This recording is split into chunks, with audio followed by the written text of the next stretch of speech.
Quero neste momento convidar-te a abrir a palavra de Deus num texto que já temos pregado aqui em outras ocasiões, mas não há problema repetir esse versículo aqui, esses versículos. Lucas 16, 19. Havia certo homem que se vestia de púrpura e de linho fino e que todos os dias se regalava esplendidamente. Havia também um certo mendigo chamado Lázaro, coberto de chagas, que jazia à porta daquele. Aconteceu morrer o mendigo e foi levado pelos anjos para o seio de Abraão. Morreu também o rico e foi sepultado, e no Hades, estando em tormentos, levantou os olhos. Reticência. Amigo ouvinte, essa história não é uma parábola ou uma invenção de Jesus, embora tenha no cabeçalho desse texto a expressão a parábola do rico e Lázaro, mas sabemos que esse texto nunca foi parábola, porque em parábola não se usa substantivos próprios, como aqui são mencionados o nome de Abraão, de Moisés, Lázaro, e só faltou a menção do nome do rico, cujo nome era Dives, segundo os estudiosos. Agora, eu gostaria de dizer para você o seguinte: se você não é salvo por Jesus Cristo, alguns instantes após a sua morte, você estará, infelizmente, na escuridão, longe de Deus, e que Deus vai, de fato, castigar o pecador. E não existe uma pessoa sequer sobre a face da terra que não seja pecadora. A Bíblia diz que todos pecaram e carecem da glória de Deus, todos. Ainda bem que o pecado atingiu toda a raça humana para que a graça de Deus fosse também manifesta a todos os homens. E o nosso Criador, o Deus de amor, não se agrada da morte do pecador. Você não é obrigado a estar na escuridão após a sua morte. Existe um caminho de salvação para todo o que quiser ser salvo. Existe sim um caminho de perdão. Existe um meio de conseguir a paz com Deus. Agora eu quero fazer uma pergunta para aqueles que não tenham o mínimo interesse pelo Evangelho. Esse caminho estreito e apertado lhe interessa? Você deseja ser salvo? Então você leia, por favor, o seguinte texto da palavra de Deus, que diz que todos nós andávamos desgarrados como ovelhas, cada um se desviava pelo seu caminho, mas o Senhor fez cair sobre ele a iniquidade de nós todos. Você não pode salvar a si mesmo, Padre Belmiro, porque não por obras de justiça praticadas por nós, mas segundo a sua misericórdia, ele nos salvou. Tito 3, 5, parte A do verso 5.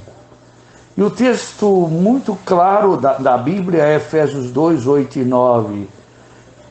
Eu gosto de ler esse texto na versão Ave Maria e Mato Soares. Ambas as versões dizem assim: é gratuitamente que sois salvos por meio da fé. Isto não vem de vós, é presente de Deus, não de obras, para que ninguém se glorie. Amigo ouvinte, Deus criou um caminho para a tua salvação. Cristo morreu por nossos pecados, segundo as Escrituras, 1 Coríntios 15, 3. Mas ele morreu em prol de nós pecadores, e não em favor de nossos pecados, carregando ele mesmo em seu corpo sobre o madeiro os nossos pecados, 1 Pedro 2,24.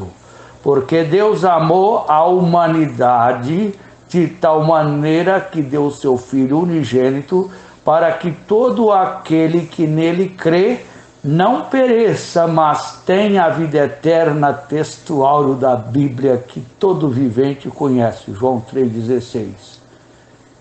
Você pode agora mesmo ser salvo. Sabia disso? Eis agora o tempo sobremodo oportuno.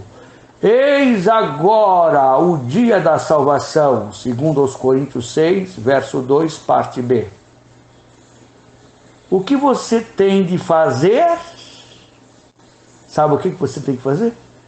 Arrepender e crer no Evangelho. Nada mais, nada menos do que isto. Arrependei-vos e crede no Evangelho. Este é o Evangelho que Jesus Cristo morreu pelos nossos pecados, segundo as Escrituras, e foi sepultado e ressuscitou ao terceiro dia. 1 Coríntios 15, 3 até 4. Agora um versículo que cala a boca de todo aquele que diz que a salvação não é oferecida a todos. Mas a todos quantos o receberão, independente de quem quer que seja, independente da raça, tribo, etnia, língua, povo ou nação, deu-lhes o poder de serem feitos filhos de Deus, a saber, aos que creem no seu nome. João 1,12. Agora o versículo que todas as vezes que eu prego nele, há decisões. Dificilmente não acontece, por mais incrédulo que seja a humanidade.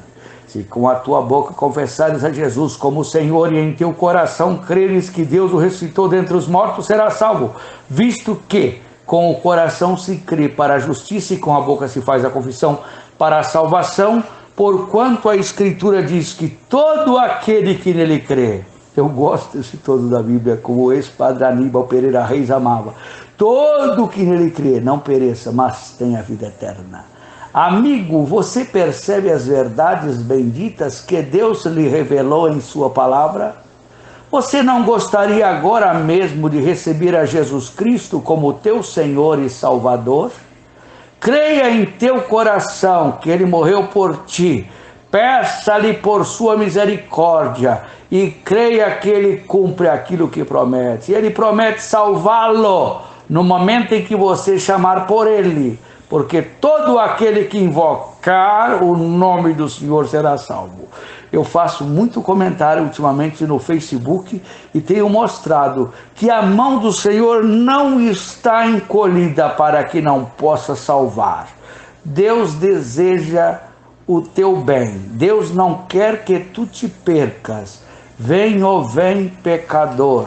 Vem, vem confiadamente a Jesus o Senhor. Ele quer salvar-te agora, pobre pecador. Mas depende da tua decisão entre receber a Cristo ou rejeitá-lo. A decisão é tua. Eu não creio que o homem não tenha esse direito de escolha. Acredito que Deus não tolhiu do ser humano o direito de escolher entre a vida e a morte, entre a bênção e a maldição, pois a sua palavra é clara em afirmar que ele tem proposto aos homens.